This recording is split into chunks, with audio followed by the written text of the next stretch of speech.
and gentlemen, welcome back to another episode of GRAFFTV.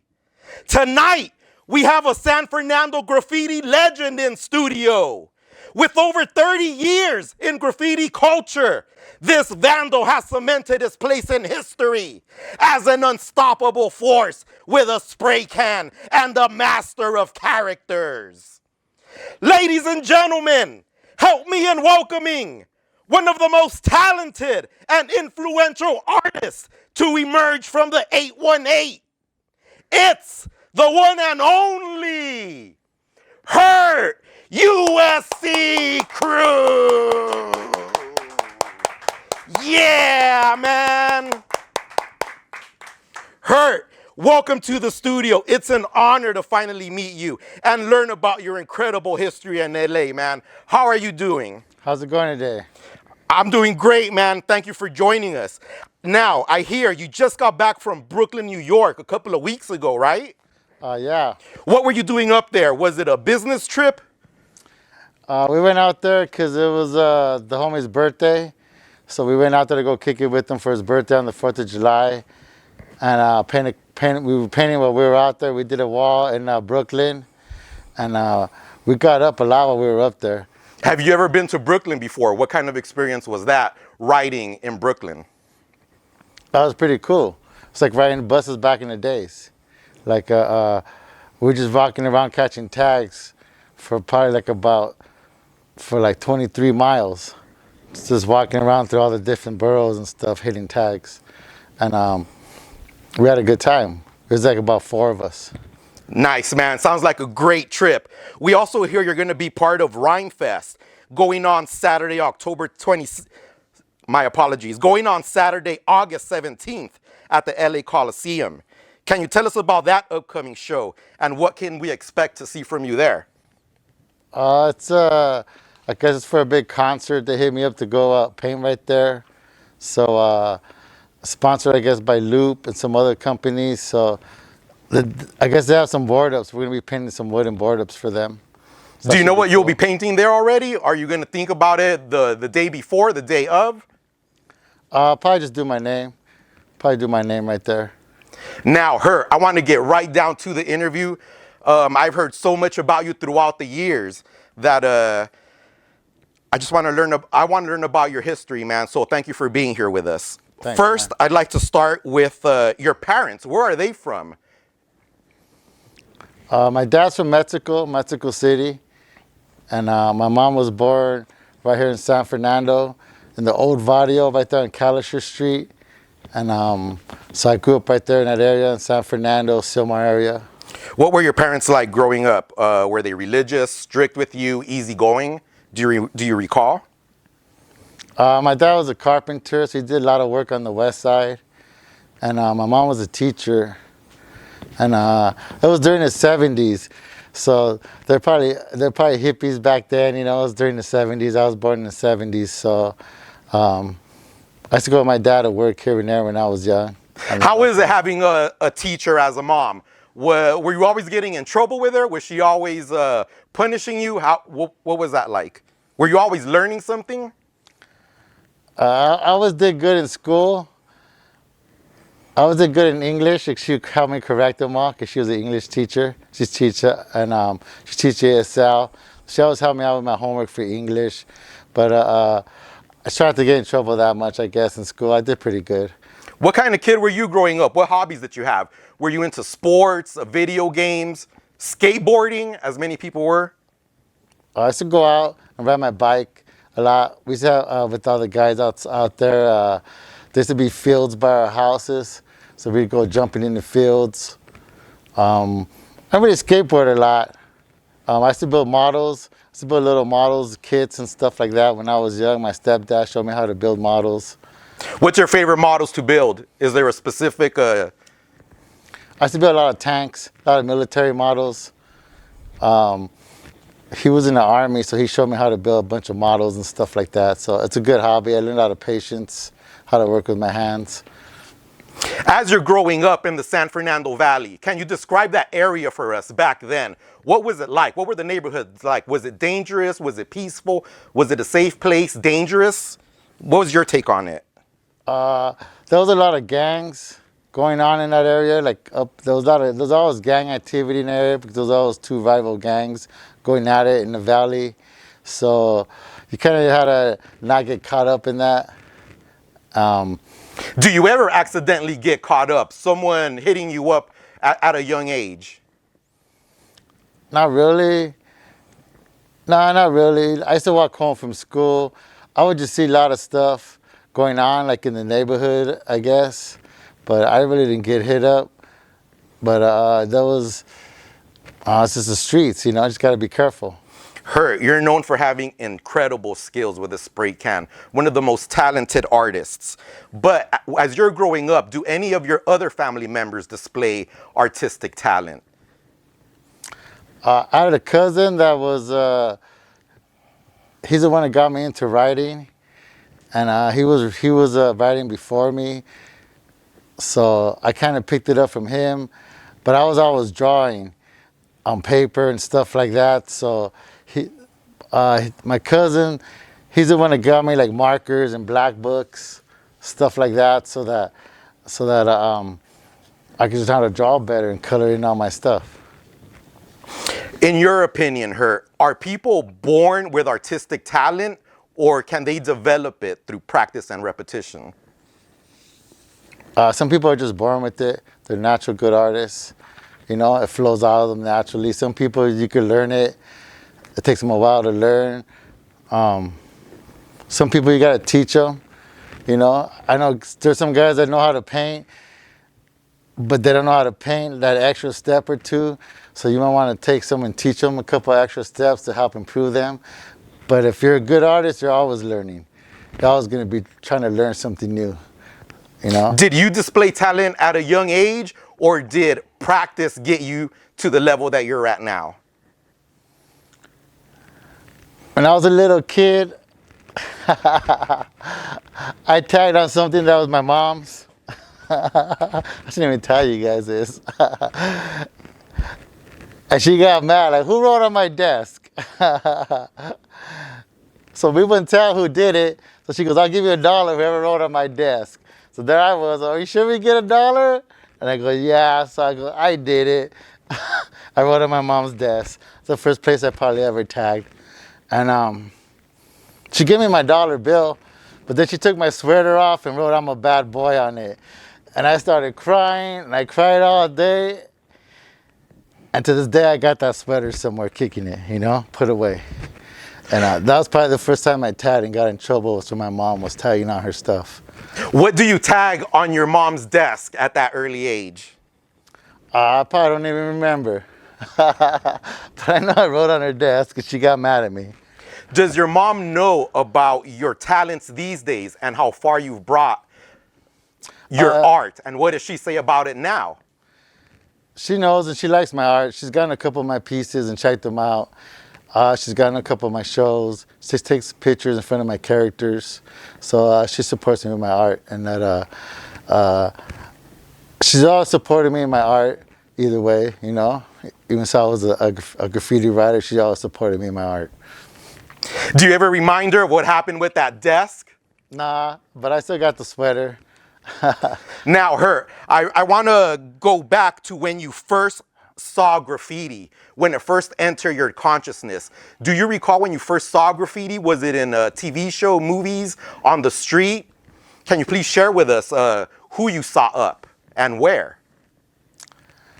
I probably learned about it from my cousin Render, because he was already tagging at the time. So he probably showed me, like, gave me my roots of graffiti. And he was already writing. And you were just, you know, on the way walking home from school.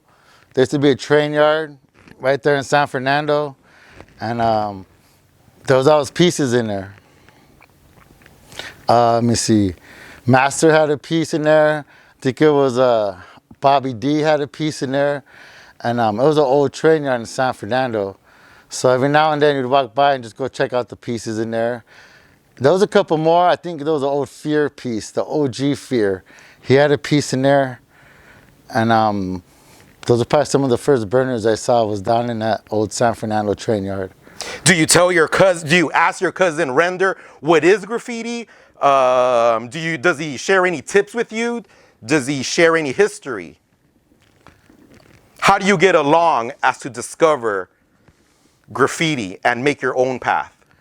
Well, we were already in high school, so like, and I was already been drawing like for a couple of years before that, and we went and painted one piece. Was it in '88? We painted a piece in '87. We did one in '87, going into '88. Then we painted two pieces that summer, and those are probably the first two pieces I ever did. But I was always drawing, so then they hooked me up with my first black book, and then my other homies that were writers, because we all went to school together, so then I would trade them my lunch tickets, so then they would hook me up with markers. So now I would get markers for my lunch tickets. I always had a bunch of extra lunch tickets all the time, because my mom was a teacher, so I had a bunch of lunch tickets.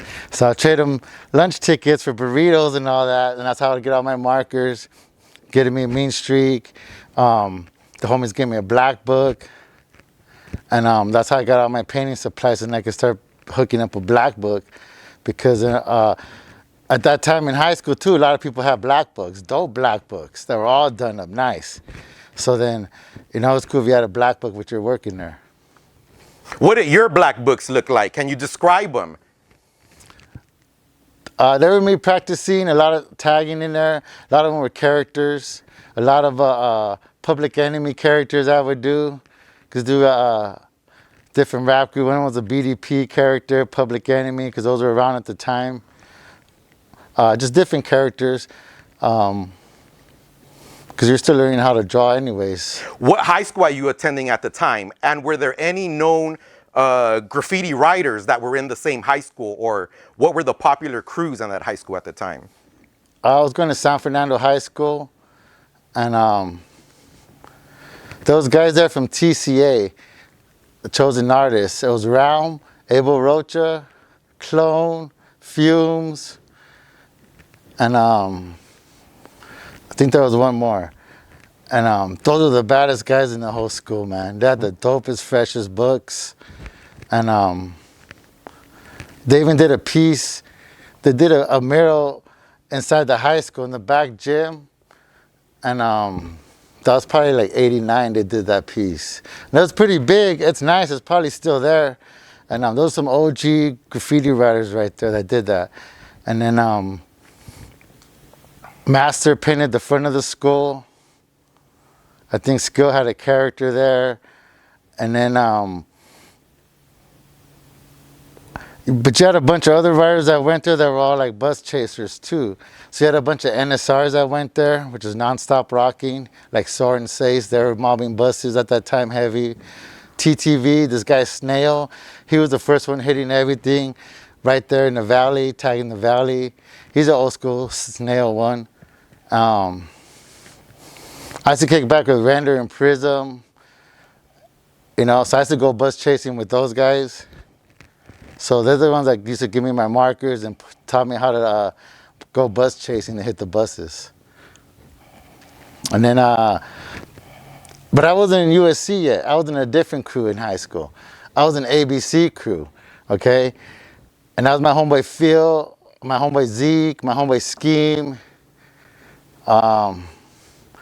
And then, but Prism and Render, I think, were already in USC, but I wasn't yet because I was still learning.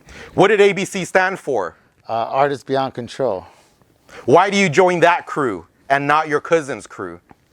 Because I was still learning, and I was building my black book, drawing and all that. And that was a crew with the homies right there at school. Was your cousin seeing your progress in your black books? And what would he say about your art? Oh, they like my art. And they would always keep giving me supplies. So him and Prism used to go out bus chasing. So then that's how later on they taught me how to go bus chasing. And then I got my name from my homeboy from ABC crew. He's the one that gave me my name. How does he give you your name? My homeboy wrote Phil, Dr. Feelgood.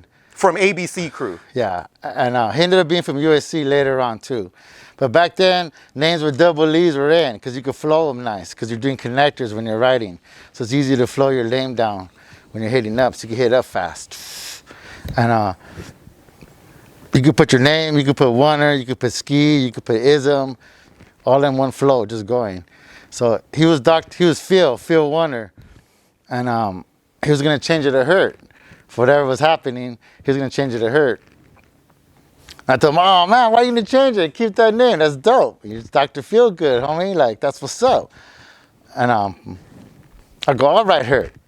He's like, nah, I go, yeah, all right, Hert. And you keep Dr. Feelgood, because that's what's up, that's OG shit right there. He's like, all right. So then I took Hert, but I just changed it, instead of a U, I put an E, because right then you could connect it better when you wrote. But then, as I tagged more, I started bus chasing. I still didn't learn how to tag right yet, but I knew how to draw, but I couldn't tag. You know what I mean? So it's like I was still learning. So I couldn't get in a crew yet. I was from their crew at high school, but I wasn't an established crew, because those are established crews, because these guys were going out chasing buses and getting up.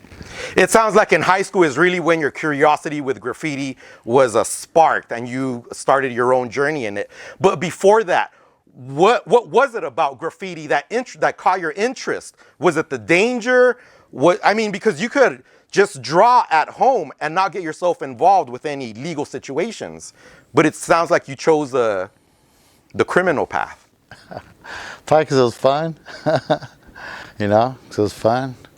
That's just probably the people around me, you know what I mean? That's just what we did. That was part of art, you know? I took art classes in school and all that. Took ceramics, took all kinds of art classes in school. But maybe it's just different when you're getting up, because there is no rules, you know? You can do what you want. Before the name Hert, what name are you writing? I used to write Insane. For how long do you write Insane for? Probably like, probably those 8 months, maybe 8-9 months. Why did you want to change your name so quick to Hert after Dr. Feelgood mentioned it? Because Insane's a hard name to write, because it's long. It's a lot of letters. Were there other names you were considering before Hert? Me, nah. The homie gave me that name, so I just ran with it. You know? Now that you have your name Hert and you're doing characters, is the next step doing your name? When do you start doing your name on a wall? I didn't really start painting my walls till probably let me see, 90s, 89. No, I painted the walls in front of the high school. But like going to painting the wall like that with my name, I didn't do that till one of the homies took me out and showed me how to paint a wall, legit. So once I started writing Hert, and out of high school, I started hitting buses. I started hitting buses with Prism and Render, because it took me out bus chasing. So we started hitting buses all the time. So then we started hitting buses, 3 or 4 of us, and they started getting me up and taking me around all the other guys that are from, like 1 or 2 other guys, to the writers' corner to meet some other guys from USC. And right then at that time, our crew kind of died out, because at that time, people were jumping around from crew to crew. Like if this is the happening crew, they're over there. You know, so you got people that might have been in 2, 3 crews, but they're moving around. You know, like you got KRS, you got NSRs, and you got other crews from the west side. So you got different crews, and you got other crews coming up too. So then there'd be a couple of us out bus chasing, and then I met the other homies from the crew, and then they let me, that's how I got into my crew. I want to back up a little bit. Bus mobbing, a huge era in graffiti culture back in the day. Can you tell us what bus mobbing was like back in those days? Were people sneaking into the bus and catching tags all inside? Were they catching mobbing outside the bus? What was the situation like back in those days? Pretty much, okay, you have a bunch of riders that most of the time they would kill the after school buses, because they all went to school. A lot of them would kill that Silmar bus, because a lot of riders were up in Silmar. So they would all jump on the after school bus and kill it. Scribes, Mean Streaks, Sakuras, hit everything, the roof and all that. And then What was it about buses? when I was out, see, there was an after school bus and they would run it all the way to the Galleria, and there would be a rider's corner. So then a lot of riders would go over there, and then from there they'd take other lines to go mob other buses, or they go out racking, going out, jacking stuff. And so then we would just ride the buses to get up everywhere. But a lot of riders would ride the after school bus because it'd be deep or heavy. So the bus driver couldn't see what's going on because there's too many people back there. So then you could get up on the whole bus if you want. What would the bus driver say while everyone's catching a spot? Would he notice? Was he just ignoring you? Some of them didn't care. Some of them would tell you, I don't want to smile it today, guys, from all the markers. So you put out a bunch of scribers and start scribing up all the windows. Some guys were cool, some guys weren't. I was already out of school, so I would mob buses all day during the day. And then I'd catch the after school bus with all of them and mob it to the Galleria. But before that, I'd be hitting all the other lines during the daytime. Was there a favorite spot on the bus that you like to catch? Outside the window, inside the seats? What was your go-to spot? There was I would just get up. I would get up on top of the back door, behind the back door up on the top up there. Or I used to, I started hitting scribes a lot.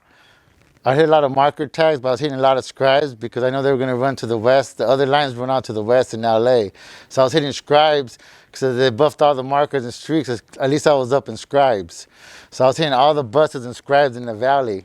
So then I probably, for like 3 or 4 months straight, went out every day just hitting the buses in the valley, different routes, the 560, the 420, 234, and I would just end up catching the after school buses, like in North Hollywood, Silmar, and different spots. So you catch after school buses, it's crowded, so then I could just sit there and do the whole window up. We also hear back in the day, riders would steal the bus driver's clothing as trophies. Can you please talk about that? What sort of items would riders take from the bus itself even?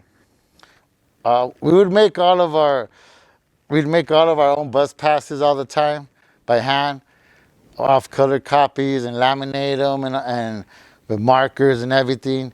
And some bus drivers, they knew they were fake, and they laughed at them. They'd want to see how good they were, and they would trip out. And some of them would laugh at the pictures because we put different pictures.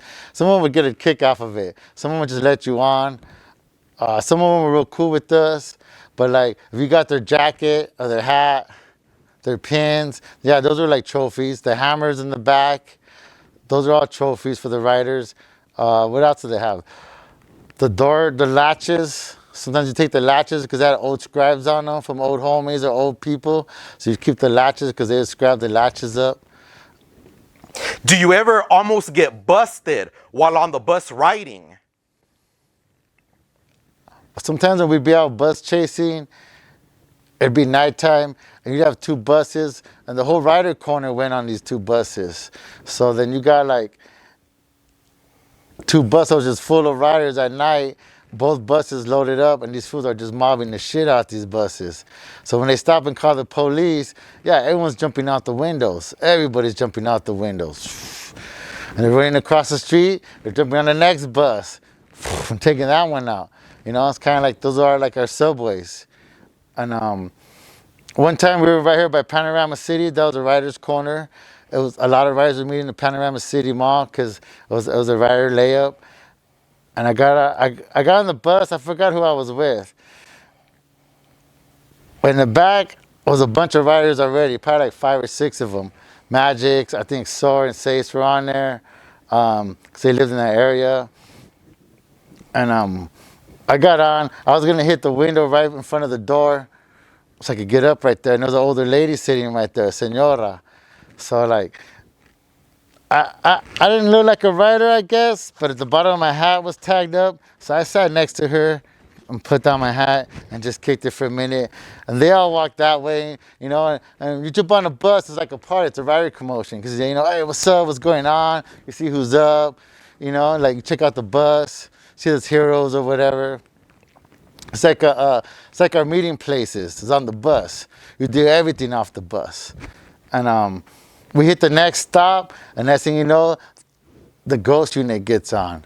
And as soon as the ghost unit got on, she locked the doors, so no one's going nowhere.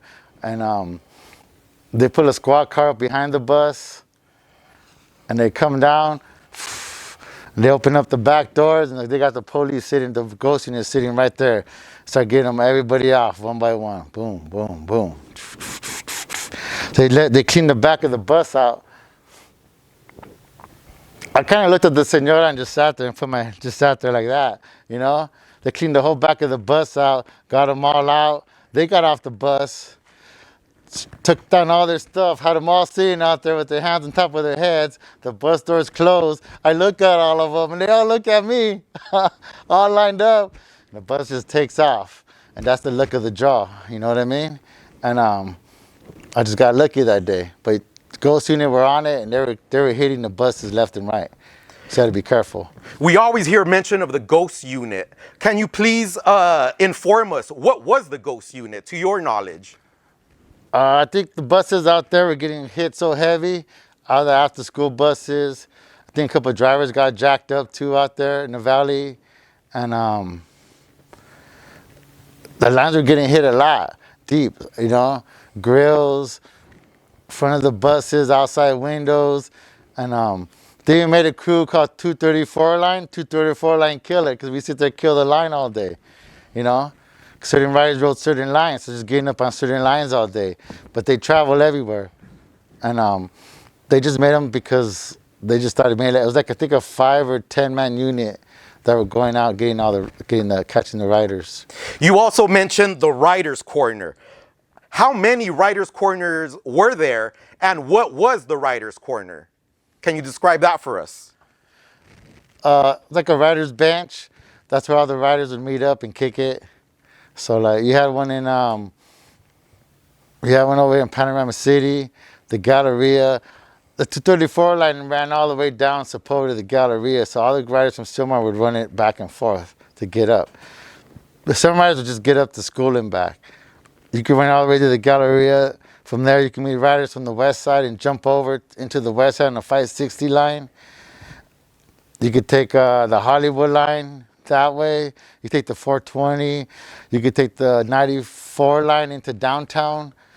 And we sit the 94 in the downtown a lot when we first started riding to go get like markers and stuff. So you would see like OGs up, like Triax. He was up. He's an old school first all city. Same. Sleaze was up. T-Lux was up. Two more had pieces down there in the parking lots in downtown back in the days. And you see them up on the bus benches. Because a lot of guys were getting landmarks. Those guys were getting landmarks off all the bus benches. Because they know all the riders were riding the bus lines.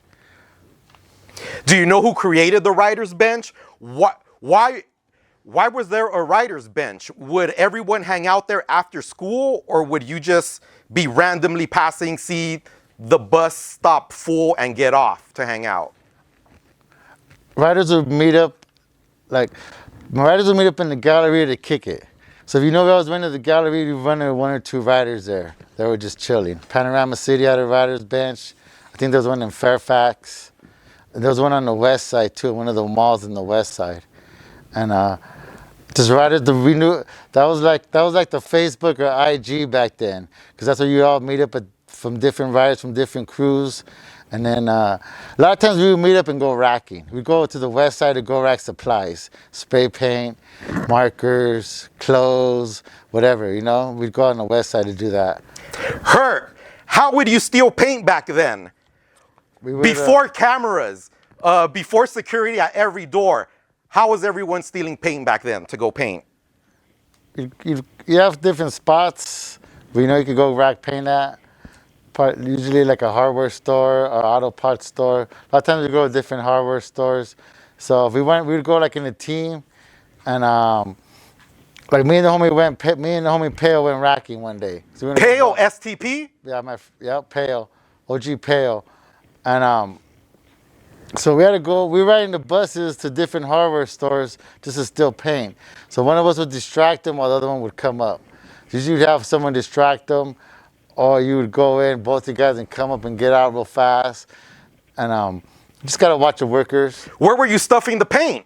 Throw them down your pants, throw them in your armpit, down your pants. Didn't they come out your pant leg? Nah.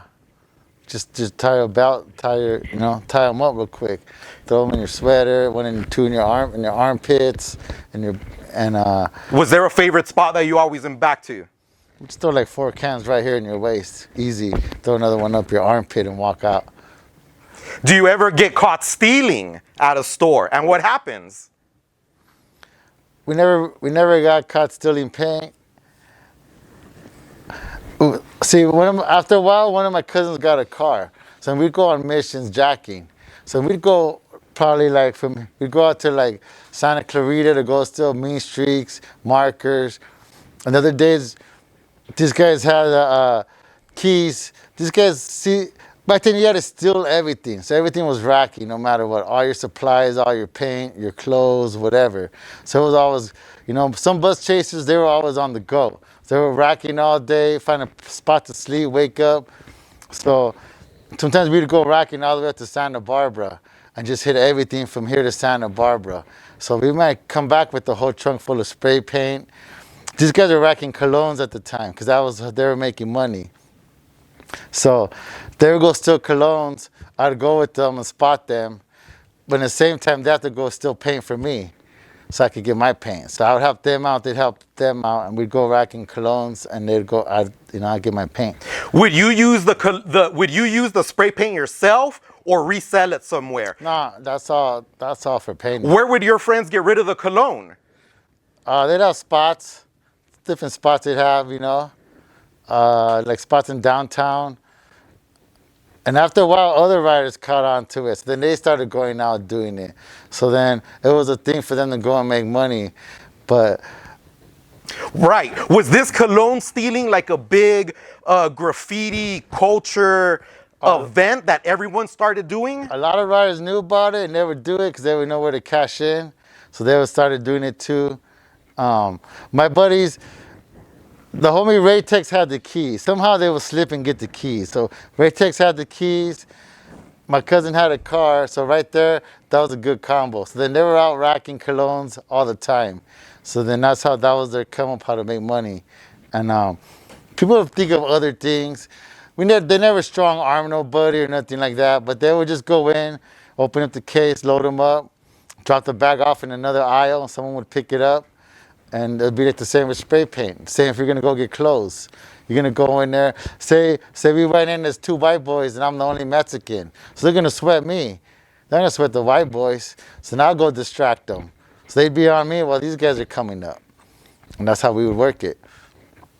Was that basically the #1 way graffiti vandals would get money back then? That's one of the ways. That was a fast, easy way they could. As you mentioned, bus mobbing was huge back in the era. Back in that era, but eventually it calms down or dies down. In your opinion, why does it die? Why does bus mobbing die down? What happens? I think the ghost unit started hitting a lot of people, and we started hitting a lot of black and silvers, hitting a lot of landmarks, hitting throw-ups everywhere. So then people started hitting freeways, landmarks, throw-ups, so you could see them off the other buses and all that. And I think it was Sir and Whisk came and hit a heaven in the valley right there by the Galleria. So when they did that, everyone was like, oh, wow, check that out. So then, the other people started hitting freeway spots more. So it kind of just switched over from landmarks. And then once you have someone that has a car, then at that time we started hitting all the graffiti yards. So then we would just drive around to all the graffiti yards and started getting up in all the graffiti yards. Is it important to get the streets? Is it important to get the graffiti yards? If you want to move up in notoriety, what would you suggest someone hit?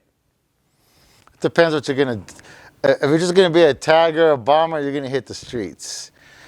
I was learning how to paint. One of the homies took me up to Silmar back in the days and showed me how to paint on the wall a character, the homie Quace from TDH. So he showed me how to paint on the wall, my first character. So then I was going to the yards with like the homie Cools, a couple of his boys. And we just go to different yards and go paint at the different graffiti yards so we could, to get up. When you're painting at these yards, are you painting more to get up and make your name more well known, or are you painting just to practice your technique and how you hold your can? And Pretty much practicing, going to the yards to practice. But we do like a character, get up our name, get up our crew so they know who did it. Sometimes we would just hit just different spots in downtown, different alleyways. you mentioned that you painted your first character. What do you paint as your first character? Do you recall?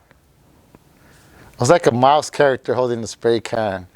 And we did it up in the Silmar wash. The homie Quay showed me how to do it. But he showed me how to cut the paint. And that's what I needed to learn. He showed me how to cut the paint with the spray can, how to hold the tips and cut it and all that. So then from there, okay, I just went with, I went painting with other homies afterwards. Now, Hert, as we said before, you're a legend in the San Fernando Valley. Something that people might not be familiar with is just how dangerous the San Fernando Valley was in the mid to late 90s. Can you please talk about the tag banging era in the 90s and what was that like in the San Fernando Valley? There was a lot of gangs going on. That was probably during after the Boys in the Hood got released. So everybody was all pumped up, and there was a lot of gang warfare. There's a lot of people getting killed out there on the streets. A lot of homicides. Did tag banging come after the bus mobbing era? And why did it transition to tag banging? Do you know? I think tag banging just probably from just the party crews, or I think a lot of it too is some of these taggers are going to jail and getting mopped up. So then they either started joining hoods or becoming hoods. So and because back then I think there was a green light on the taggers back then inside the jail. So you had to, if you went out tagging, you had to worry about make sure you're not in the wrong area because you're gonna get shot. You're out of bounds. You shouldn't be there. You don't want to be caught slipping. Certain spots. The cops back then, there was no phones or nothing, so the cops will whoop your ass. They'll beat your ass and leave you in your enemy's neighborhood, or just beat your ass and leave you there. We hear that back then, taggers, it was no big deal to see a tagger carrying a gun, a 22, or a hammer in their backpack. Would you see that often? Do you recall that? Would you hear about taggers going to different schools to beat up other taggers with weapons? That was probably going on, but at that time period when that was going on, I was out painting. I was out painting yards, probably, mid to late 90s, probably early 2000s. I was painting in South Central a lot. And I stopped painting for a little while, and I started working for Rap Pages magazine, distributing. I met the homie T-Lokes, and then, because we were both giving out the same magazine in the same club, so we started laughing. We were drinking a beer, and then, we're both writers. So he worked for Priority, I think. And so then he got me out painting one day. He said, let's go hit a wall. I got some in South Central. So from then on, I started painting South Central. And, me and his boys just did different pieces out there. The 90s, a very dangerous time in the graffiti culture era. How did you manage to stay away from tag banging and focus on art? Around the 90s, we had our own graffiti yard in the valley, right there by San Fernando High School, that we probably had, I think, since 93. So we used to kick back there and paint the walls and barbecue there, have our Impalas out there and kick it. And there was a big cruising scene at that time too. Everyone used to cruise down Laurel Canyon. So we used to have all the walls painted up right there. And probably that yard and all that probably kept us away from all of that, more artistic, more geared towards graffiti, and then getting, you got other crews that were getting jumped in the neighborhoods too at that time. So that kind of kept our base, was our crew of our yard was right there. So that's probably why we didn't get into no gangs in that area. Tag banging is going on. It's the mid to late 90s. And we also hear besides gangs, it's cops you have to be on the lookout for. Can you talk about what cops were doing to taggers back then? We hear they would just pull you over for being bald back then. They would check you, harass you. Sometimes, as you said, they would pick you up and drop you off in enemy territory. Can you talk about the cop situation back then? That was probably the foothill division you didn't want to mess with back then because they did a lot of stuff like that. You just had to be careful, dude, because gangs were out there driving around, gang banging too. And some of the gangs would wear different hats from their enemies' hoods. So you wouldn't know if it was really them or their enemy because they're out gang banging. Let me see. I remember walking home from a party down San Fernando Road. And it was like 4 or 5 of us walking, and we were kind of walking spread out. And the car rolls up on me. And we were spread out because we were catching tags that were walking, you know, because a lot of times even though the buses would stop running, some bus drivers would see you and keep on going. Be like, fuck you guys and go. So like, okay, so you wonder why they get their hats and all their stuff taken is because they're passing you up on the last bus. So now you're walking all the way home from wherever you're at. And a car pulled up on me and the homie let me in. And it pulled up on me, and it was my cousin was in the car with some other guy. So then as we go, we picked up the other 2 homies, and we're rolling. He's going to go drop us off back in Silmar, San Fernando. But this guy's strapped up with the big-ass 245s, and he's out gangbanging. Okay, now he's by himself. So he's out gangbanging by himself. He's going to go murder somebody. He's not just doing that by himself. He just happened to know my cousin and seen him and pulled over. And, hey, you need a ride? He goes, yeah, because I didn't even get the homies. So now we're rolling in there. This was loaded up. He let us go. He let us off the car when we got to our stop. Told him gracias. He went. He was out gangbanging, loaded up, ready to go kill somebody. So that's how it was back then, you know? Wow, man, definitely a dangerous time. As you mentioned, the Foothill Division. Do you ever have any run-ins with them? Not really that much, probably just from house parties. They'd bunk up all the house parties. A lot of taggers would go to house parties. And sometimes if they left their cars out there, they would get all tagged up. I'm sure they didn't like that one. Foothill Division made worldwide news when they were accused of beating Rodney King live on video. That was the division that patrolled your area. What were your thoughts when you saw the Foothill Division on blast on all the news channels? Did you know the way they were treating people in that time? Oh, yeah. It checks out what they did. That's right, because there was one big cop, big guy. And if he caught you, he'd whoop your ass, you know? But he'll be fair with you. He'll say, I'll take the badge off, but we're going to go in the field and I'm going to whoop your ass. And he'll whoop your ass and we'll not take you to jail. He was known for that, so you had to watch out for that guy, you know. And a lot of fools from the hood, they knew who he was. Big old cop. Were you surprised when you saw what happened to Rodney King? Nah, I got lucky one day and that cop let me go. But nah, those, you know, crash unit out there too. They were on it. They were only on unmarked cars. What were your thoughts when you heard the verdict in the Rodney King trial that the police officers were found innocent? Do you remember that day, hearing the news? I think we were in Melrose piecing the walls in Melrose.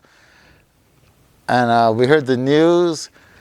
And I think it was the next day or later on that day when all the riots started. And we were out there painting the wall in Melrose. Rest in peace, Skate was with us from CBS. We were out there for like 2 days painting, and Skate was there chilling with us. Real good guy.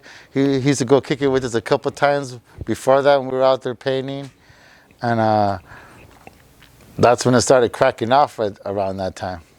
Thank you for mentioning another legendary figure in graffiti, Skate, CBS, MTA. Do you remember first meeting him, and can you describe what kind of person he was like for the rest of us who didn't know him? He was a real cool guy, you know, a straight graffiti writer. He always reminded me of the big Viking warlord. He's a big guy, you know, but he's a real cool, friendly guy, all about graffiti. And he would just chill there and kick it with us, or we would pay. You know, he wouldn't. He just watch us paint and kick in, talk with us, and like it was a good vibe. He knew, you know, it was like a good hospitable vibe, and you know, a couple of times he'd go kick it with us. Thank you for sharing that, man. Now, eventually, the tag banging era in graffiti ends, or it slows down, as you can say. What would you attribute that to? Do you have any sense or feeling as to why it kind of dies down going forward? And we start into a different era. Probably all the gangs and the green light and the mafias kick, you know, like putting the smash down on all that, on all of that. Just, you know, some gangs, some crews were like getting too big, so they just got swept in the neighborhoods, or, you know, some of them just seemed like they were just doing too much. So that's probably what happened. Do you think violence will always be part of graffiti? No, it shouldn't be, because graffiti shouldn't be about violence. You know, it's really about you representing your art and getting up your name. You know what I'm saying? The violence part should be, if you're gonna battle, settle on it on the wall. You know, either you're up or you're not. If you ain't good enough to mess with them, then don't battle them. You know, that's the old school rules. This guys had beef, they do it on the walls, see who's better. That was what graffiti was about. Now, Hert, I want to talk about the legendary crew you're part of, the USC crew. Can you tell us about, before joining them, had you heard of the USC crew? And what had you heard of them? What was their reputation on the street? I didn't really hear about them because I learned about them through my cousin, because they were in before me, so he told me about the crew. Render? Yeah, my cousin Render and my homie Prism, OG Prism. And Were they two of the leaders? Were they ones putting in work? And what do they say about USC to you? Does USC become a goal of yours to join? okay, the crew started like in around 85, 86 in Birmingham High School, because you had a lot of guys from LA getting bused to the Valley. So a lot of people were getting busted around that time. So it was Squeak and Sire from LA and Naughty and Craze from the Valley. So they started USC in Birmingham High School. So from there, you had the LA USCs and the Valley USCs. And the LA USCs, their hood was down in Norton Block on the west side, like Norton and Olympic or something. And so I got in the Valley side with Craze. So I was already bombing buses and all that. And the homie Silk had told Rays and Craze that you should let these guys in. So they already let Render in, but we met them through Prism, because Prism was from USC already. Prism and World, and there was other guys before me, Enemy, Grief. They were heavy bus chasers. They had a lot of scribes, and so I got in through them, but I couldn't tag my name yet because I was still learning how to tag. But I could tag my crew and I knew how to draw. So when fools say you're a toy and this and that, like, you might diss him now, but later on he might be a hitter. So I went up and I got in USC, mind you, but I couldn't tag my name yet. So I would just do throw-up characters.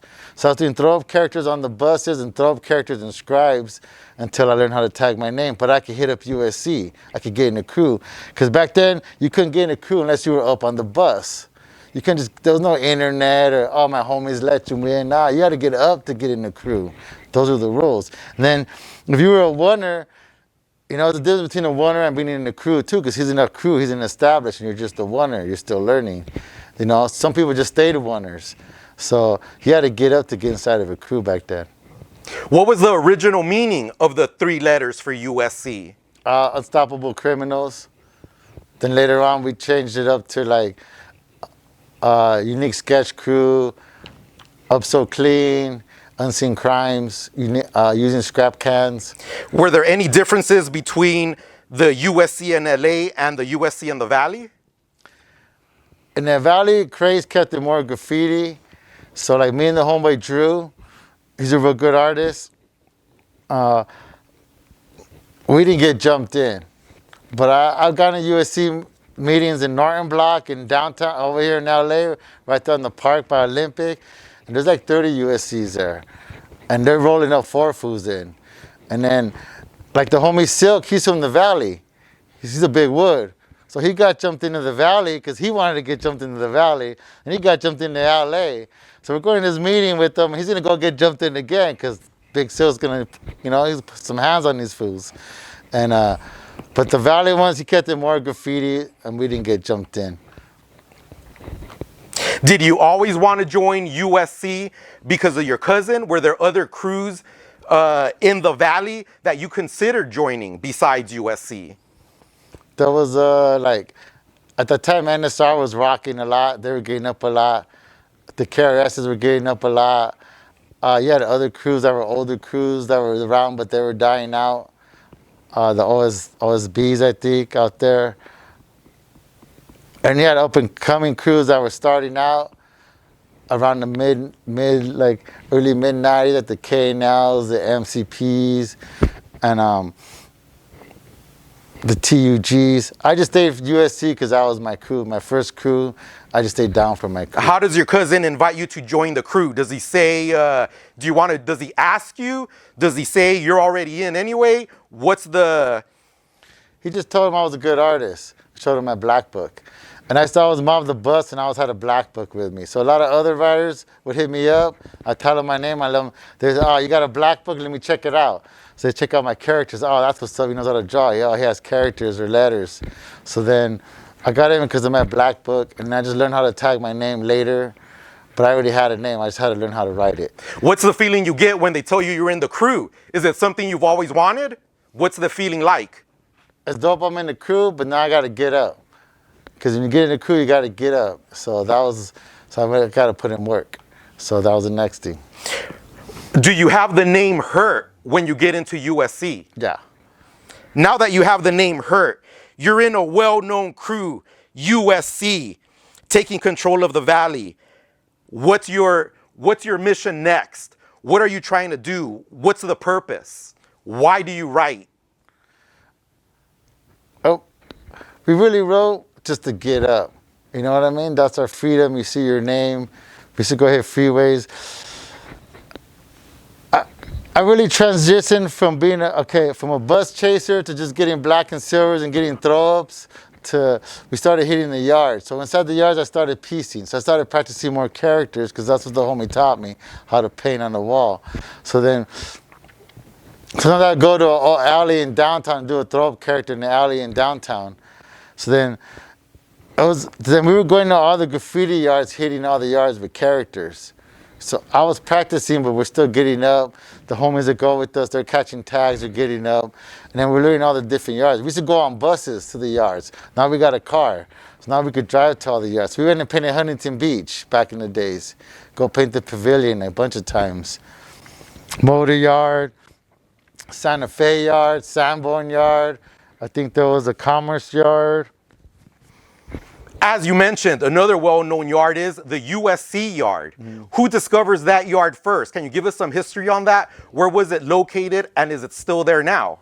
It was located in the San Fernando Valley, right here by the San Fernando High School. I think we got it like in '93. I think Render went and got it and asked for permission. I think we painted it once already and just went and hit it.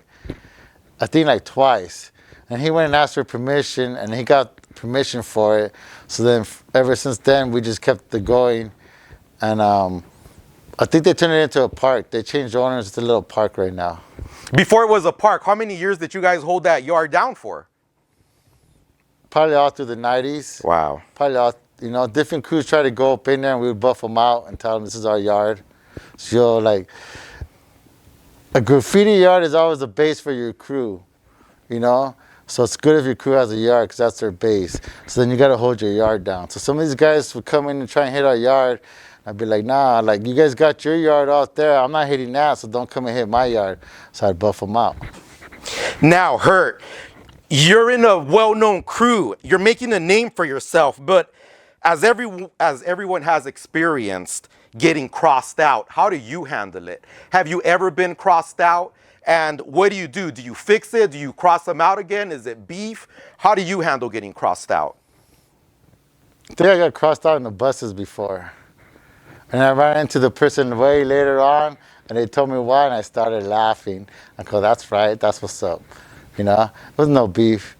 I was a girl crossed me out before on the bus because she was there waiting to get her spot, sitting there looking at it because someone already buffed it, but you can still see it there.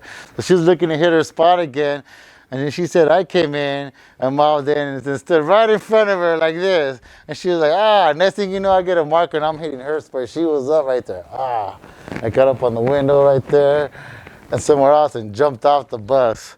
So she got mad. She told me, I ran to her later. She told me, I got mad. I crossed you out. Because I crossed you out a couple times. But then someone said, hey, you're a oneer. You can't do that. He's from the crew. Get in trouble, you know. And I think I seen it. I didn't say nothing. I would write my name and I'll put 2 lines in front of it. So no one would put another letter in front of it. You know, because fools would start putting other letters and get your name close to yours. So I'll put lines in front of mine so no one could pop a letter in front of it and, on my scribes. And everyone gets crossed out. USC, a well-known crew in the Valley. But does USC have any relationships with other crews in the Valley? Who would you say is the most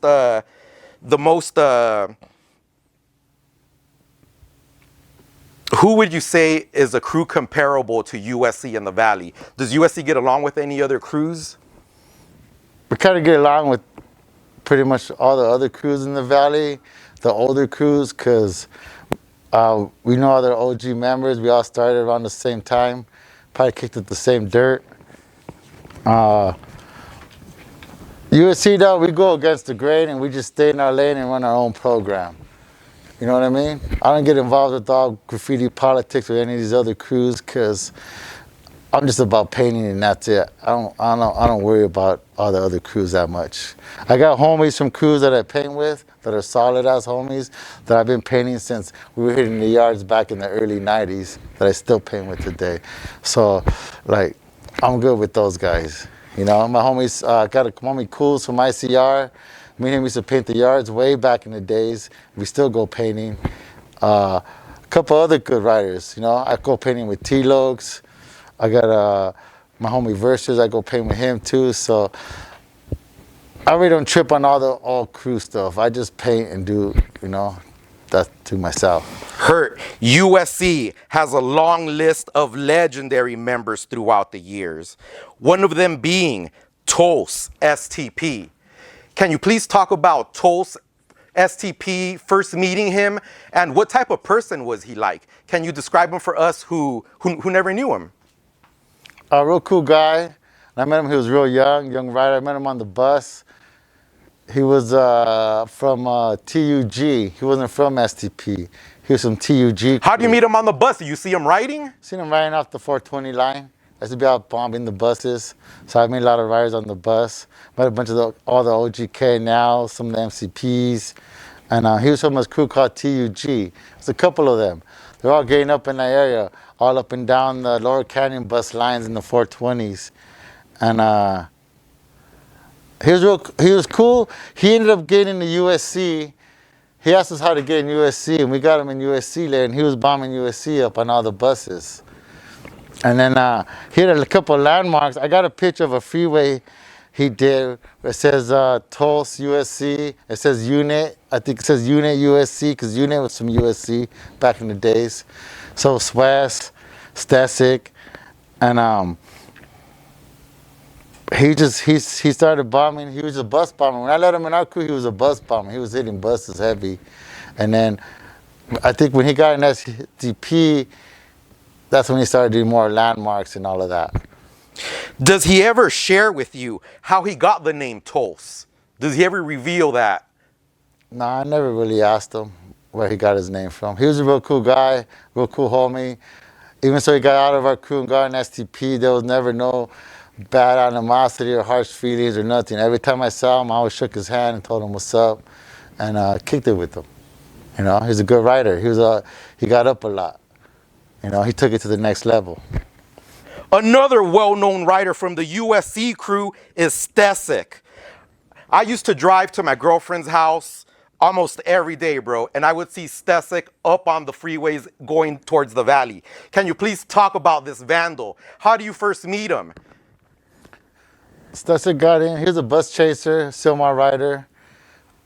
He got in probably early 90s. Render let him in with Swiss, Cause. I think it's Swiss, Cause, Detest, Emir. I think all of them got in the same batch. Sways, all of them got in together. And he kicked it and he bombed buses with us. He got up with all of us. He was an old school bus rider. Later on, like people spread out, so I guess he got another cruise later on. But he still stayed painting. He had 6 throw-ups, one-liner throw-ups. He had, I used to see him too. And he got another cruise as time went on and he got better. One day he hit up the OG, Silk, and asked him if he could still hit up USC because that was his first crew. So they called me on a 3-way. He asked me if it was okay to hit up his first crew still. I go, yeah, go ahead. Because I'm going to put in work. Hert's my first crew. And I go ahead, dog. If you want to hit up your first crew, handle it. I'm not going to take that from him. So he gets it up. He's a good, solid member. You know? Nice, man. Definitely an underrated artist who should be recognized more. Thank you for sharing that, bro. Now, I also want to talk about another LA legend, T-Loc. You mentioned first meeting him in was it a Rap Pages concert? Can you please talk about that again and fill us in on how you first meet him? I used to work for Rap Pages magazine, giving them out in the clubs and all that for their promotions. It was owned by Larry Flint. And I went to, I forgot where it was, some club, and I had a whole box of magazines giving them out. And he was there giving out the same box of magazines too. And we were like, what? But he was like I said, he was from Priority, and I was at Rap Pages. And it was street teams at that time. Yeah, street teams giving everything out, you know, because there was no internet, none of that. Everything was on magazines. And did you know who he was, or did he know who you were? And how do you find out who's who? He said he was a writer, and I said, oh, I'm a writer too. You know, he told me T-Locs, I told him Hert. He said he saw me up before. I think he saw one of my characters in downtown somewhere. Had you ever heard of T-Locs at that point? I seen him up in downtown. We used to go down on the buses. He used to have all the parking lots would have he'd have a T-Locs in those parking lots in downtown. And he just hit me up one day. Afterwards, we were cool, and he hit me up to paint one day. I got some walls in South Central. So, you know, him and a couple of his boys didn't go hit him. So I went with them, and I hadn't painted in a while, probably like 3-4 years. So then he got me out painting again in South Central. So then we started going back to back. So it'd be me, him, Tribe, Doom, a couple other people. So we started doing pieces back to back out there. How were your skills in this early era? Does he give you any comments to your to what you're painting? Does he say anything? Is he impressed? I was still learning, but then we're always still learning. So then I was doing the characters and backgrounds, and he was doing the letters, and we would just keep it like that. We would switch it up too sometimes, but I was still practicing learning my characters. So then I was painting with Doom and them, a couple of his boys. So then it was good because I got to get on the wall and practice, and then teach his boys too a little bit how to paint.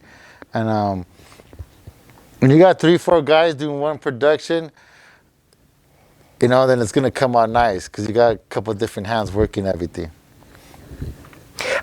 We've seen recently the both of you still out on the streets painting. How have the both of you managed to maintain the friendship for so long? We just, after that, because we just been homies for a long time, man. We used to work for Playboy Live, doing security. You know, he was filming there one day too. He goes, hey, Hert, what are you doing? Nothing. I need an extra guy to come help me watch a camera. I go, what? He goes, yeah, come on. I go, all right, we're going to pay you. Just wear all black. That's right up my alley. So then I get there. They just stand me there by the camera. I just make sure no one messes with the camera all night. And this big old rave going on.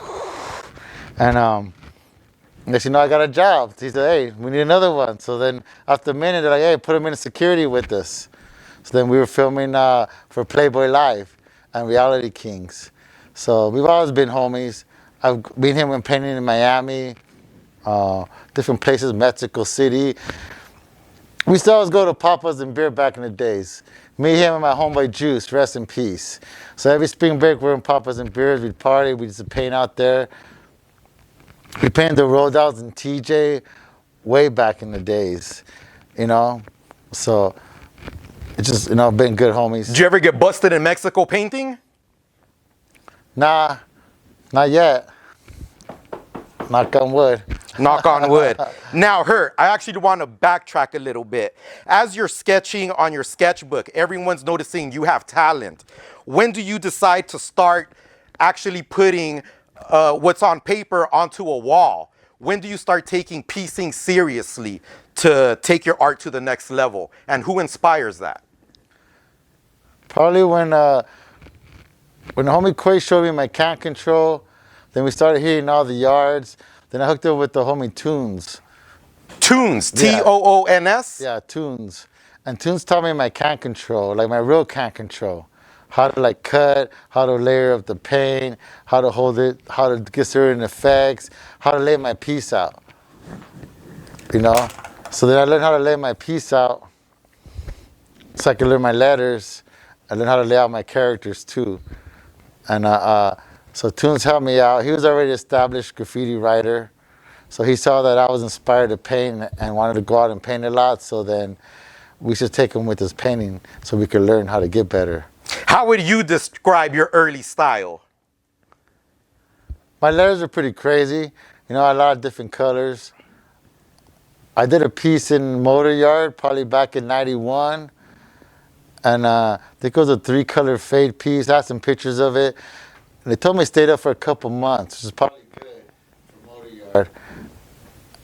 And that was probably one of the last big pieces I did was that one in '91. I did a couple more, and then I was doing more characters. Why do you decide to focus more on characters as opposed to your name? Because characters are fun to do, you know? It's something different. I was always drawing characters all these characters when I was younger. So, you know, characters are cool. Not everyone's doing characters. Everyone in the yard is all names and letters. So I was dropping characters like, oh, wow, who did that?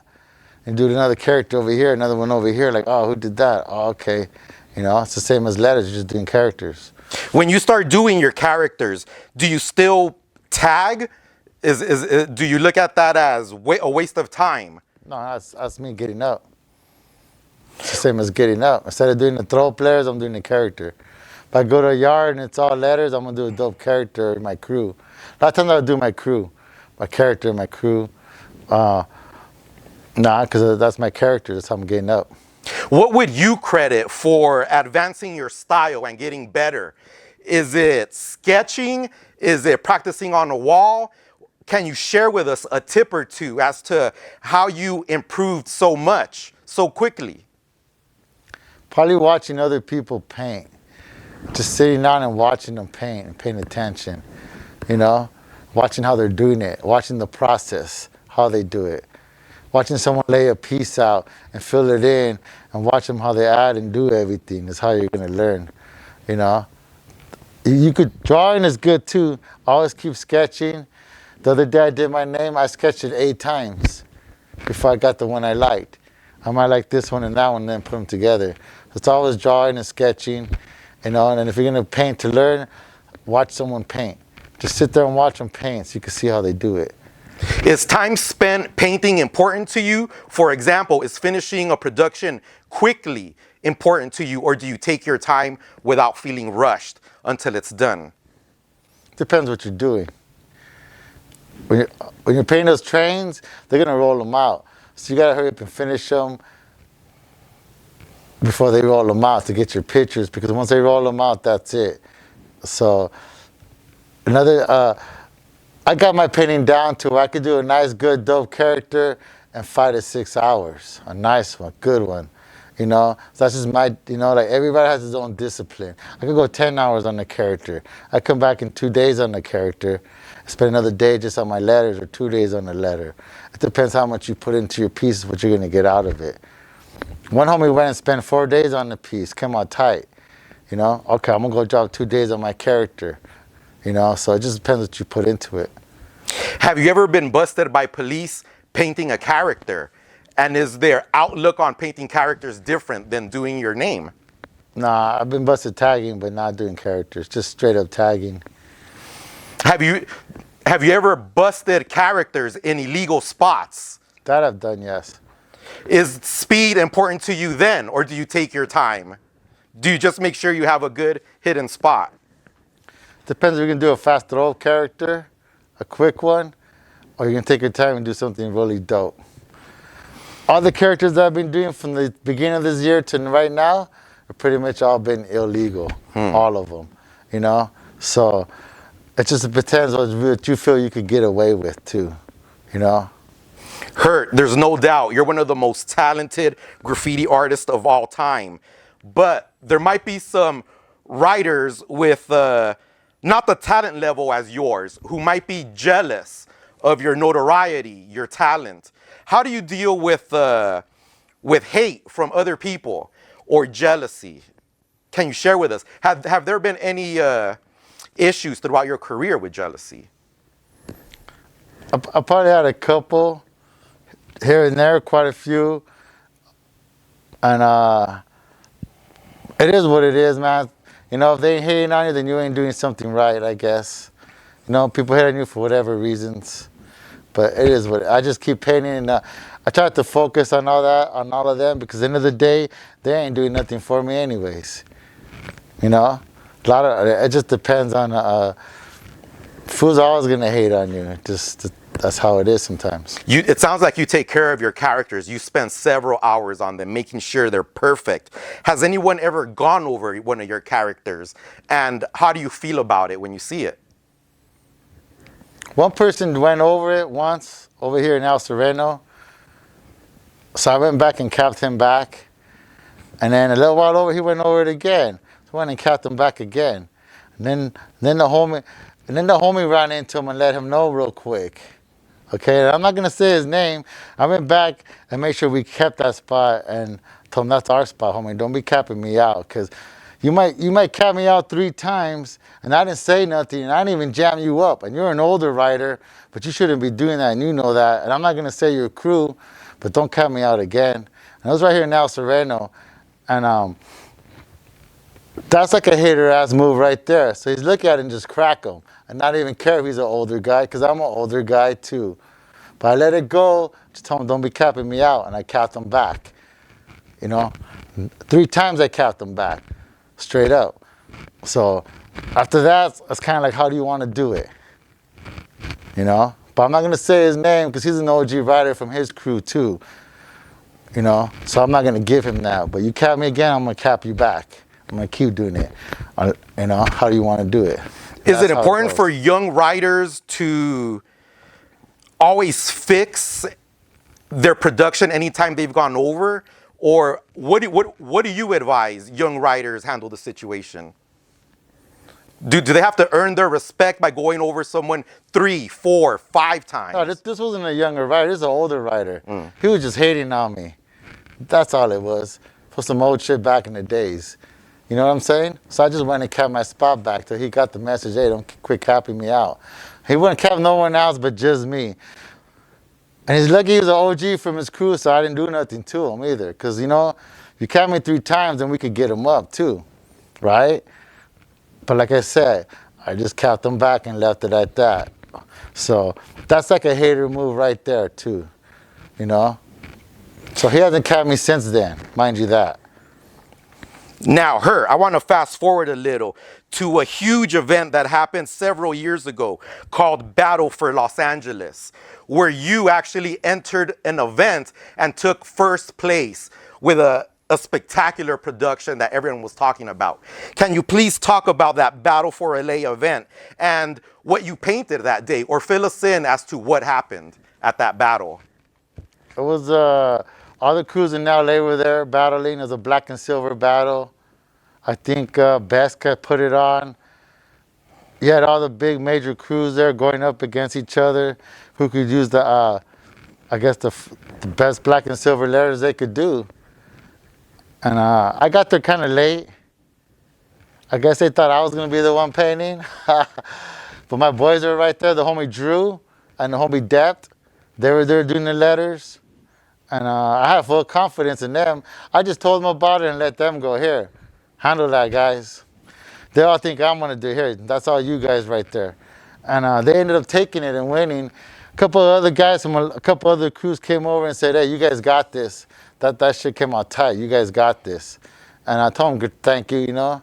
And that was all Drew and Dep that did that.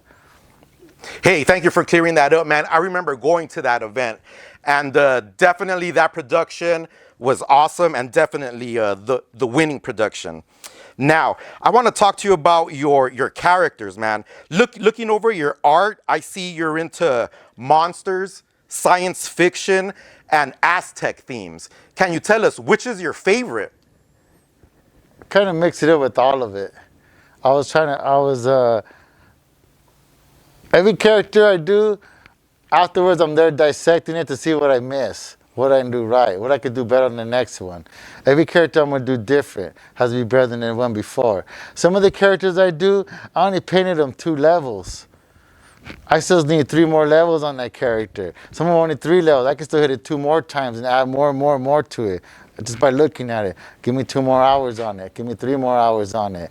You know? So every character is different amount of time and where I'm doing it at. I hit a wall. I don't know what I'm going to do there yet. I'm going to figure it out when I get there. And I'm going to figure out what character I'm going to do to get there and how much time I think it's going to take me to do it. You know? I'm going to do it fast, or I'm going to layer it up, you know, and spend 5-6 hours on it.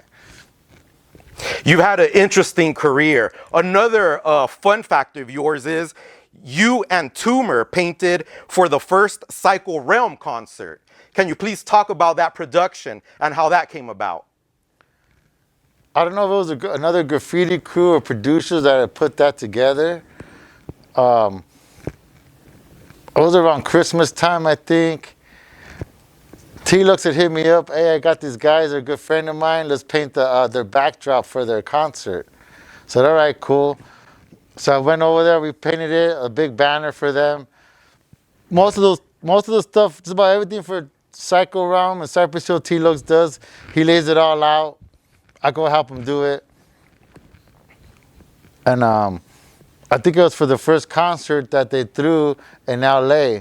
I don't know, it was one of those, it was right before Christmas time. And Toast was running the parking out there. And he was running the parking lot. That's why I don't know who was running it. And I rolled up in my Impala with me and some of the homies and some girls. And he saw me and he was like, oh shit, what's up, Hert? I go, oh man, what's up, Toast? Shook his hand. You know what I mean? Because I was always cool with that guy, no matter what. And he goes, hey, go park your Impala up in the front. I'm like, what? And he goes, yeah, go park in the front. Don't even worry about it. I got you. I go, yeah, go put it in the front up there. And it was a good show. That was the last time I seen Toast. Rest in peace. Real good guy. The show was banging. And that was, Cycle Round first show, me and T-Lux. And they may have the banner still somewhere. Hert, you've come a long way from your early beginnings. Again, over 30 years in graffiti culture and painting. How would you describe your current style to someone? I really don't, you know what? I'm still improving my style. I'm still learning, you know? To me, I'm still learning. Like, I paint with a lot of these younger cats. Some of them are really dope. So then it pushes me to push my bar up an extra level. Because if there's, you know, some dope-ass letters, I got to do a dope-ass character to complement those letters. These guys are from my crew. So then they push me to do a little extra better. I'm painting with the homie. I'm going to push myself to do a little extra better. So it's a challenge. And that's just how you got to keep doing with graffiti, because then I'm not going to do the same character. The only character I do over and over again is my Aztec ones, the Aztec faces. I have fun doing those. So I'll do different ones everywhere, but not the same one. You know, I try and just change it up all the time. Throughout your legendary career, man, whose opinion of art do you value the most? Who can look at your art and make a comment to you? I'll take that from any other writer that's there piecing with me. You know, because you're right there painting with me. So you'll be like, hey, Hert, change this up. Or do that. Okay. Or I might go ask him, hey, what do you think about this? Because no, use this color and do that. Or I'll paint with my homeboy Drew and be like, hey, Hert, do these ones. Or wait a minute. flare this, bring this out this way real quick and do it like that. I go, all right, cool, that's what's up. Boom. You know what I mean? So I value a lot of people's opinions when I'm painting with them, and they help me out because we help each other out. Because the goal is to have the piece look nice. As well as me helping out my younger homies too when they're painting. Same thing, you know? Hert, to your knowledge, or can you fill us in, has there ever been a rivalry or a friendly competition between San Fernando Valley riders and LA riders? I don't know if there's ever been a real a rivalry, but I don't know. There's a lot of good riders that came out the valley that came out of LA. You know, a lot of good painters on both sides. And I like the fact that my crew is from LA. I represent the valley, but my crew's from LA too. So like, they back me up out there. I'd be painting and three fools would roll up on me and jam me up. Like, hey, where you from? Be from USC. Like, all right, we're from USC. The homie Shrine, rest in peace. Because we've been watching you for a minute. We just want to make sure. And I go, all right, if you need anything, let us know. We got your back.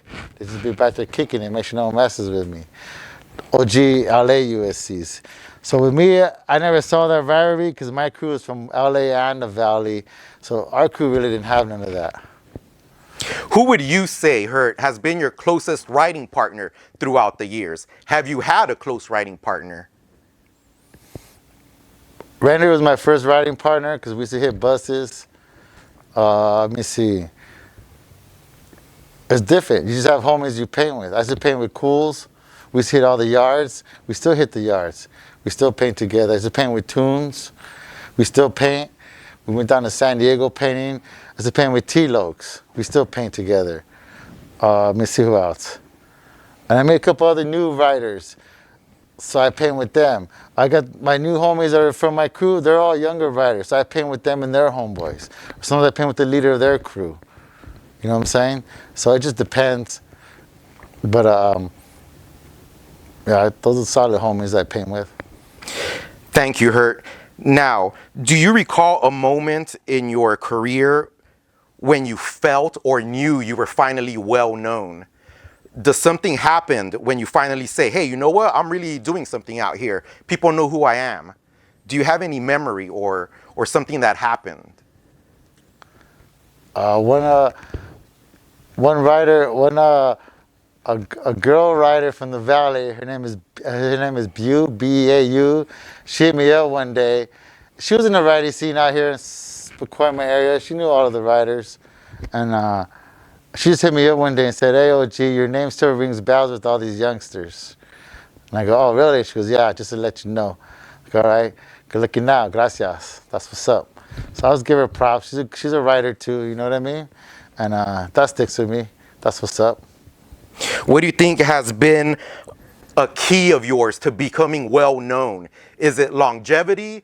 Is it catching a certain spot? Is it a moment in time? What do you feel has been the key for your long-lasting popularity and recognition? You just gotta like painting, man. Just gotta be in you. You know what I mean? Just gotta like painting, doing what you do. Back in the early '90s, I went to Mexico City painting with a couple older homies. Theme from STK, Tunes went, Motor, Anks, Duke. This was back in the Earth Crew days. So I went out there painting Mexico City. We did like 3 murals out there.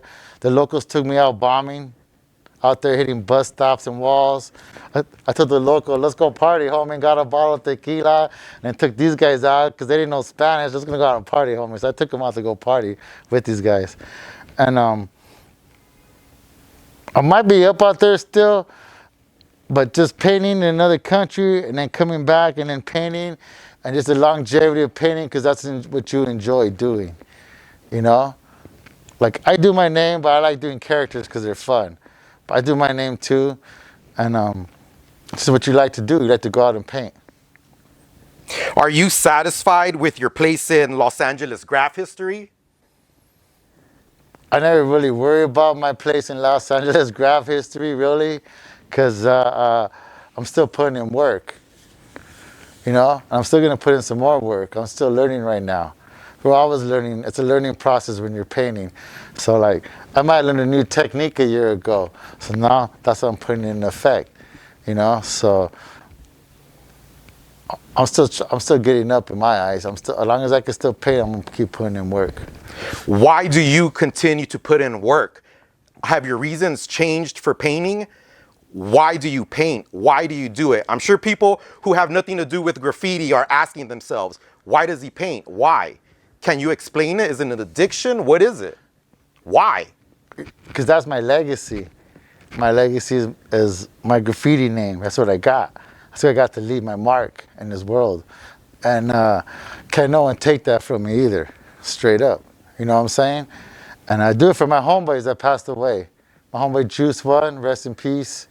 You know, that was the heart and soul of our crew. So I do it for him. The homie Cree, Detest, Naughty, Shrine, those are all USC guys. Emir, they all passed away. Acro. So like, I keep my crew up, I keep them up. You know what I'm saying? Juice One, I always see you hitting him up on your murals. You just mentioned he was the heart and soul of your crew. Why is that? Why was he so special to your crew? Cause that was my boy right there. He got in the crew when he was young. He was a bus mobber. He was just from USC, and he kept it like that. And the certain fools got in the crew and they didn't get up. Like, why they ain't hurt? Kick these fools out. They ain't doing nothing. They're just dead weight. Get rid of them. And he's right. All right, get rid of these guys. You know, let's get fools that are gonna get up and keep the crew up. And he kept a good spirit about the crew. And I always make sure what was going on. He ran the crew for a while too. And when Yo's was hitting all the billboards in the valley. All of them had USCs on them, on the backs of all the billboards in full pieces. You know, that was Yo's doing them with Fuse and Stars. And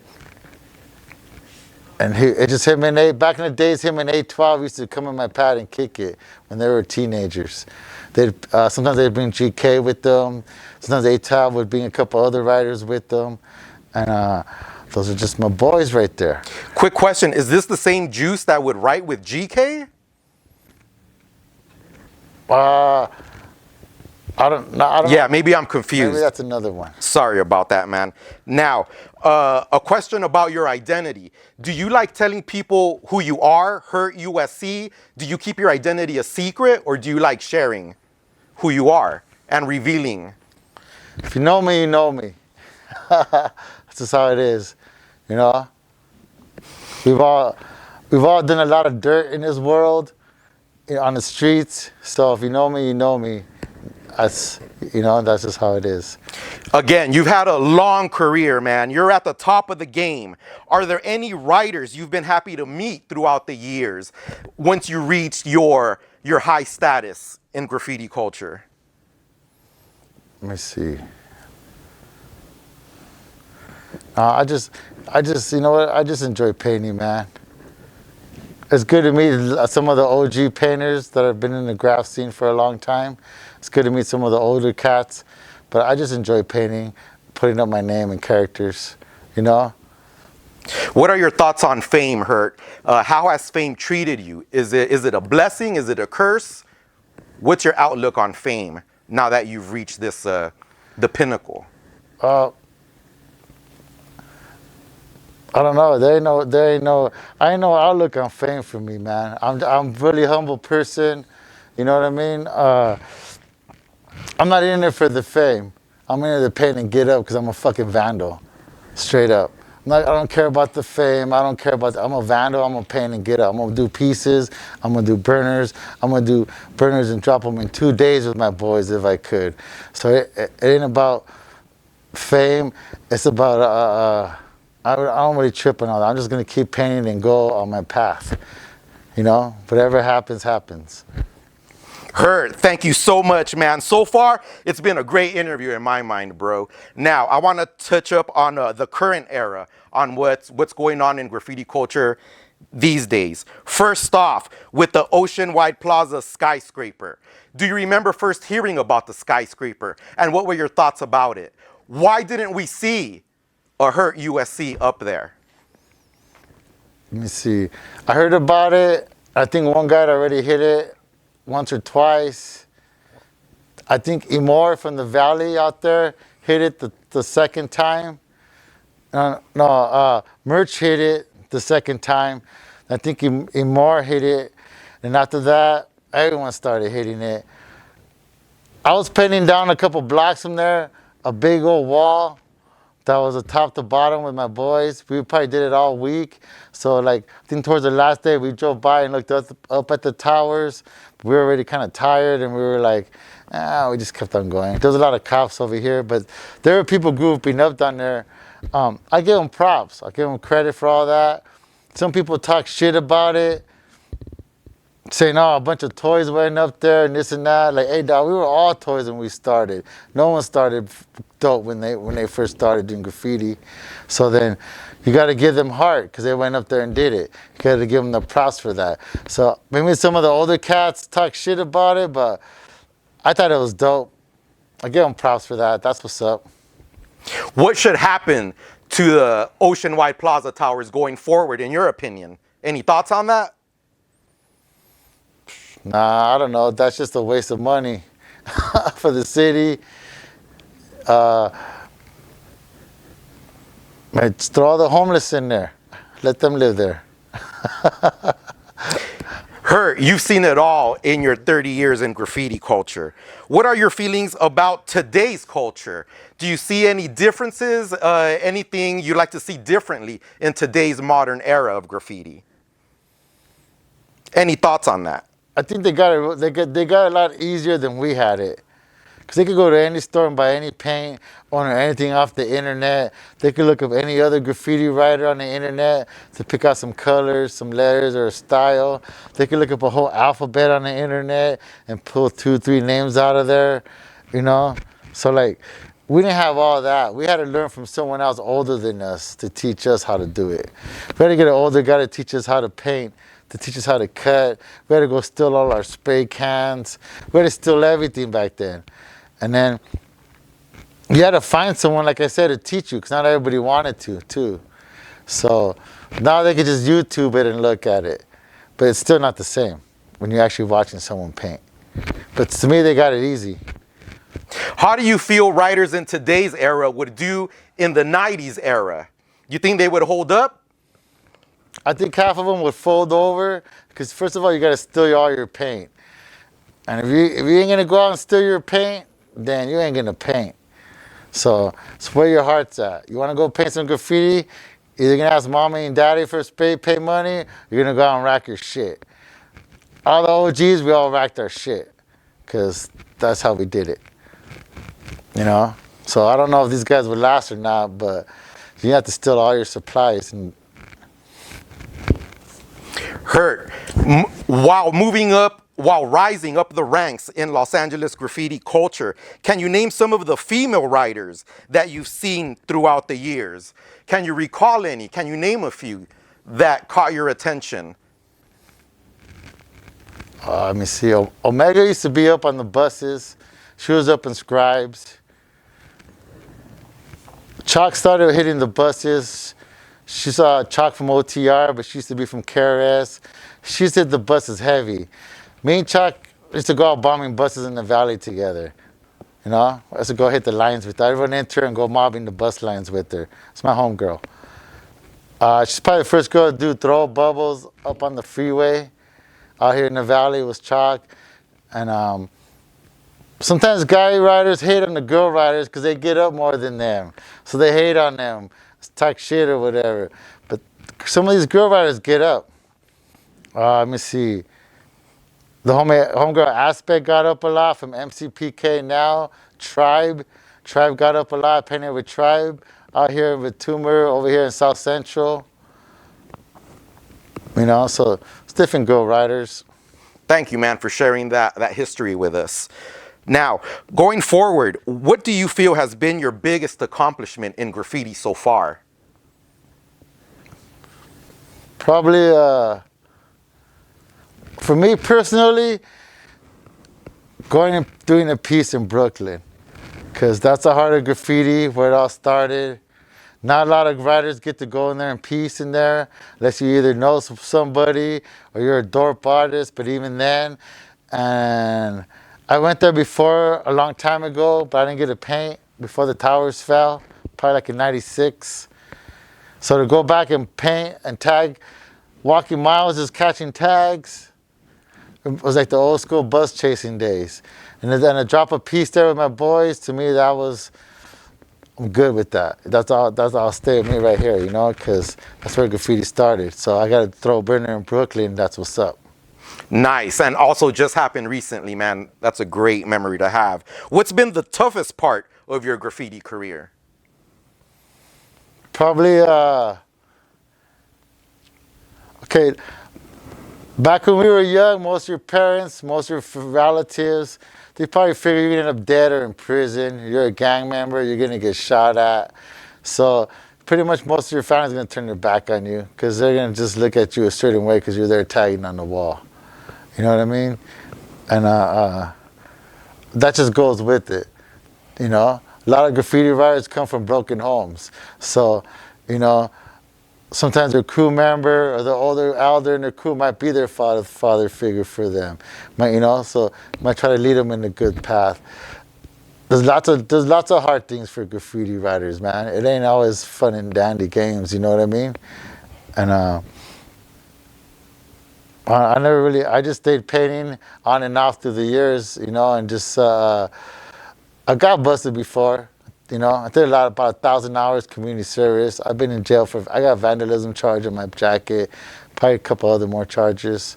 And that's just part of graffiti, you know. Some crews, you can't be the leader of your crew if you ain't got a vandalism charge on your jacket. Because how are you gonna run the crew if you ain't got a vandalism charge on your jacket? So how are these new booties gonna run the crew and say, I should be the OG because I got it in 2000, and some fools don't even got vandalism charges on their jackets. You know what I'm saying? Now, Hert, as we wind down the interview, I want to take a couple of moments to ask you some questions to help our viewers going forward in their graffiti journey. First of all, what's the most important lesson in your own graffiti career that you might share for our up-and-coming artists? I always stay learning. You know what I mean? I always stay learning because I was someone out there better than you. So I always stay learning. If someone's going to paint with you and show you how to paint, take advantage of it and watch them because they're trying to teach you, because that's how you're going to learn, by watching them do something. You know, it's different from watching on YouTube to actually watching them paint a character by hand right there, you know, for a couple hours. So, you know, that's about it. Where do you see the future of graffiti going from here? There's people rappelling off high-rise buildings with mountain gear harnesses. What do you see in the future? They're probably gonna have drones with spray cans on them catching tags. Or little airships, you know? Right. How would you like to be remembered in a Los Angeles graffiti culture, Hert?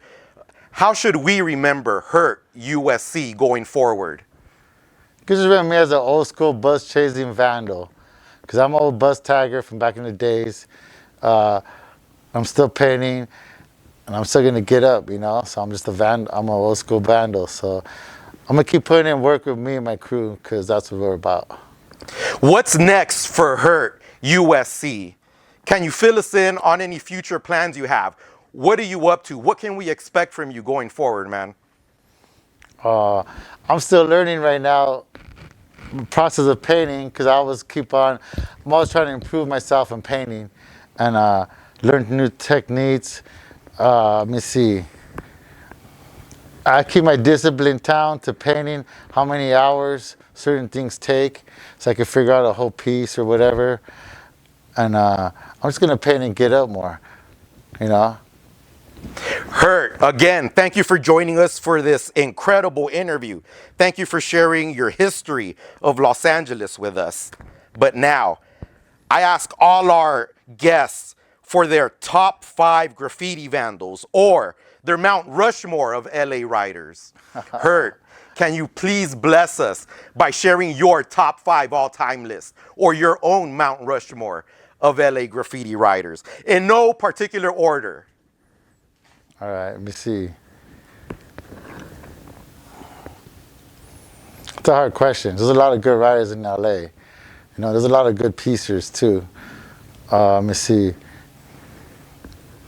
I'll say the homie Tunes, because he taught me how to paint. He's a real good artist, real good graffiti writer.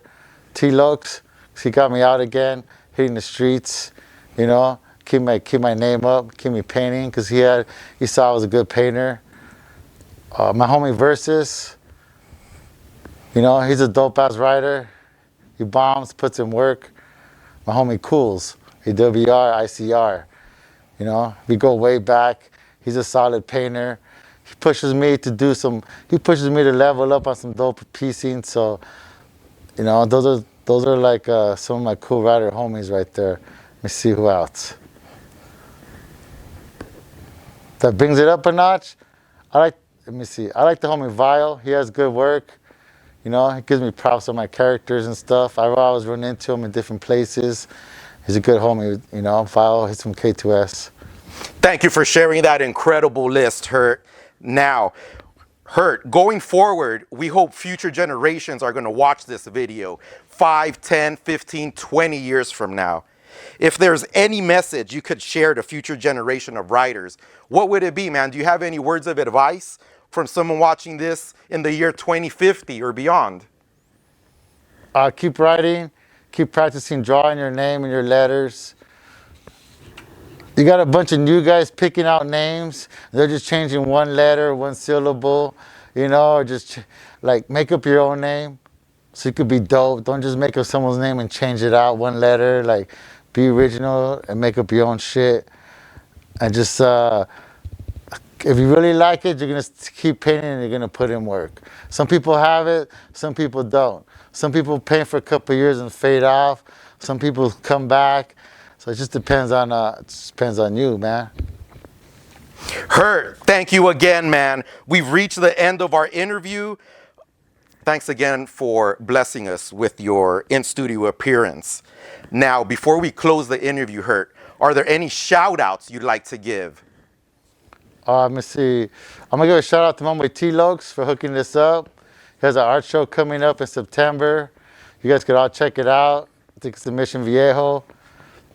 Shout out to my USC crew. The homies Yorks, Spyro, G-Rod, FX2, Drew, A-Cop, Cyber, Hexo. Hexo's on the East Coast, holding it down. You know, all the riders in the valley, all the big A18, all the guys out there putting in work, keep it up. All the new riders out there putting in work, keep it up too, because that's what's up. Thank you, Hert. It's been an incredible interview. I want to thank you again. I also want to invite the viewers and listeners to T-Lokes Art Show going on September 14th. You could click on our Instagram page and get more information about that as well. September 14th? September 14th. Thank you. September 14th, T-Lokes, Cope, and 3rd. We'll see you there. Now, Hert, thank you again for joining us and sharing your incredible history with us. We wish you the best going forward and hope to have you back soon for an update on your legendary career. Ladies and gentlemen, we thank you too for joining us on another episode of GRAFFTV.